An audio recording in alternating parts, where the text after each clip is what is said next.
हमारी ये दुनिया बहुत सारे रहस्यों से भरी हुई है, जिसमें से हमें आधा से ज्यादा रहस्य के बारे में तो पता तक नहीं। दुनिया में लोगों को जीने और सही मार्ग पे आने के लिए बहुत सारी धर्म व्यवस्थाएं हैं जो हमें सही मार्ग पे ले जाते हैं, और ये सब बातें हमारे वेद, पुराण, बाइबल, कुरान आदि में भी पाया जाता है, जो लोगों की हित में हो, जिस ज्ञान से समाज की भलाई हो। पर इन सब किताबों के बगैर भी दुनिया में ऐसी कुछ किताबें भी हैं जो शैतानी है, रहस्यमय है, जादुई है, जिसे समझने के लिए आपको आपकी लॉजिक की सीमाओं से ऊपर उठना होगा, आपकी समझने की शक्ति को जागृत करना होगा। तभी आप इन सब पहेलियों को समझ पाओगे, क्योंकि इन सब ज्ञानों से लोग जो चाहे, जैसा चाहे वैसा वो पा सकता है। इसीलिए इन सब किताबों को श्रापित भी कहा जाता है, क्योंकि इसके ज्ञान से मानव जाति को बहुत सारे खतरों का सामना भी करना पड़ता है। ऐसे ही कुछ मजेदार रहस्यमय किताबों के बारे में आज हम लोग बात करने वाले हैं। तो welcome to our YouTube channel unknown secret पे।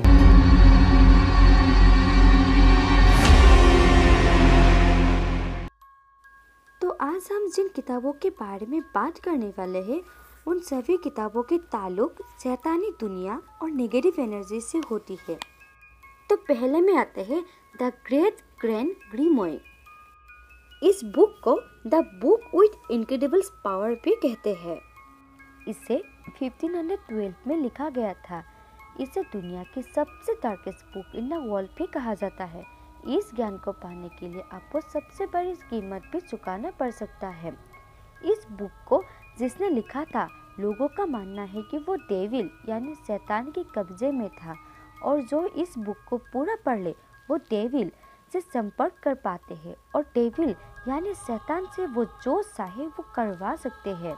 माना जाता है कि जो इस किताब को पूरा पढ़ ले उसे उसकी आत्मा डेविल को बेचना पड़ता है, और बदले में डेविल उसके सारे ऑर्डर्स फॉलो करते हैं। यह बुक इतनी खतरनाक है कि इसे अब रस्मों रिवाजों के साथ वेटिकन सिटी की एक बिल्डिंग में सीक्रेटली लॉक कर दिया है, जिससे यह दुनिया के पहुंच से बाहर है, जैसे एनाबेला डॉल के साथ किया गया था। हमारी बुक की सेकंड नंबर लिस्ट में है कॉडेक्स गिगास, जिसे डेविल्स बाइबल भी कहा जाता है। मान्यता है कि इस किताब को खुद डेविल ने लिखा था। इस किताब को 13वीं सदी में एक मॉन्क के द्वारा लिखा गया था। इस मॉन्क ने उनकी कुछ महत्वपूर्ण रस्मों कस्मों को तोड़ दिया था, जिसके कारण बोहेमिया, जो कि अब चेक रिपब्लिक का एक भाग है, उसके राजा ने उन्हें जिंदा दीवारों पर चुनवा देने का आदेश दिया। दीवारों में चुनवाते वक्त मॉन्क ने राजा से सौदा किया कि अगर वो मॉन्क को छोड़ दे तो वो राजा को एक ऐसा किताब लेकर देगा जिसमें दुनिया की सभी ज्ञान और रहस्य मौजूद होगी। राजा उसकी यह सौदा स्वीकार कर लिया और मॉन्क को एक रात की वक्त दिया, और उसे उसकी सारी जरूरी सामान दिया गया। पर एक रात में इतनी बड़ी किताब लिखना पॉसिबल नहीं था। मॉन्क ने पूरी रात लिखा, पर जब उसने आखिरी समय तक किताब को पूरा नहीं कर पाया, तब उसने लूसीफर, जो कि एक डेविल है, उनकी मदद ली। डेविल ने उस किताब को लिखने के लिए मॉन्क की आत्मा के साथ सौदा किया, और मॉन्क ने अपनी आत्मा बेचकर डेविल की मदद से इस किताब को पूरा किया था। यह किताब 36 इंच लंबी, 20 इंच चौड़ी और लगभग 8.5 इंच मोटी है। इस किताब को लिखने के लिए गधों और घोड़ों की चर्बी का इस्तेमाल किया गया था, और इसका वजन लगभग 74 केजी के आसपास है।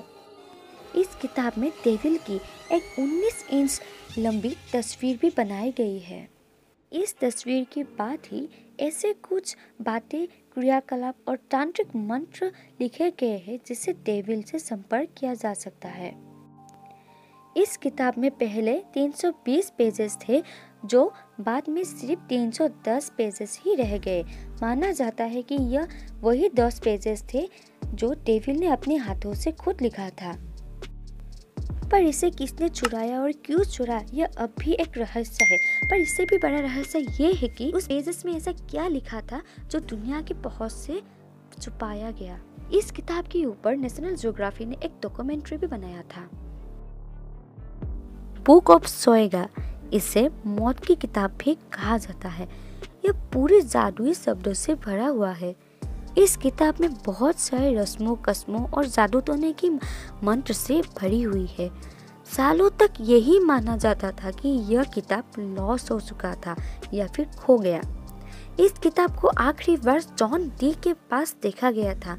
जॉन डी ही ऐसे पहले इंसान थे जिन्होंने इस किताब को डिकोड करने के लिए कोशिश किया था।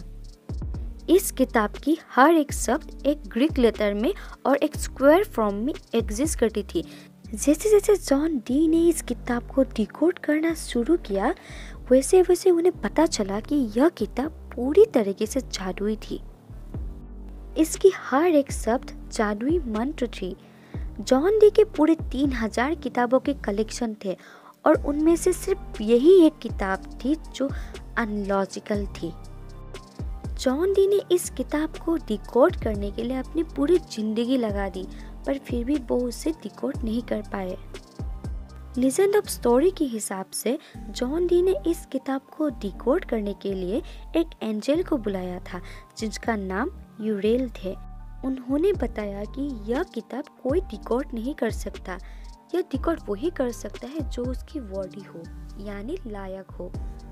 यह कहकर वो एंजल चली गई, पर फिर भी जॉन डी ने हार नहीं मानी। 1608 में जॉन डी की मौत के बाद यह किताब अचानक से गायब हो गई और अचानक से साल 1990 में यह किताब जादुई तरीके से 2 जगहों में अपीयर हुआ, एक ब्रिटिश लाइब्रेरी में और दूसरी जादुई तरीके से उनकी प्रतिलिपि बॉडीलैंड लाइब्रेरी ऑक्सफोर्ड में प्रकट हुई। हैरानी की बात तो यह है कि दोनों जगहों के अधिकारियों का यह कहना है कि इससे पहले उन्होंने यह किताब कभी नहीं देखी या फिर साफ करते वक्त उस किताब को कभी पाया नहीं गया। इस किताब में टोटल 197 पेजेस है और हैरानी की बात यह है कि यह अभी भी वहाँ पड़ी हुई है। द बुक ऑफ एब्राहम, इसे 15th सेंचुरी में लिखा गया था और इसे सन 1900 में इंग्लिश लैंग्वेज में ट्रांसलेट किया था। इस बुक को अब्राहम नाम एक जादूगर ने लिखा था। असल में अब्राहम एक बार इजिप्ट गया था और उनकी वहाँ एक जादूगर से मुलाकात हो गई। अब्राहम ने जादूगर से सारे नेगेटिव एनर्जी और डेविल्स को मिलने की जादुई राज सीख लिया और उसे एक जगह में लिख दिया, जिसे द बुक ऑफ अब्राहम कहते हैं। तब से इस किताब को श्रापित कहते हैं। किताब में ऐसी कुछ चीजें हैं जो इस दुनिया के तो है ही नहीं, जो समझ से परे है, शैतानी है। इस किताब में ऐसे कुछ रस्में कस्में लिखे गए हैं जैसे कि मौत के बाद फिर से जिंदा करना, मृत व्यक्ति की आत्मा को फिर से जिंदा करवाना, गायब होना, आसमान में उड़ना, तेजी से एक जगह से दूसरी जगह पर जाना, दुनिया में अलग अलग खजाने और सोने की लोकेशन ढूंढना, स्पिरिट से कांटेक्ट करने आदि की तरीकाएं लिखी गई है। इस बुक के राइटर को यह कहना है कि हर इंसान में एक डेविल होता है और उसे हम अपनी मर्जी से जगह या शांत कर सकते हैं और इस किताब के जरिए हम उस शैतान से कांटेक्ट कर सकते हैं।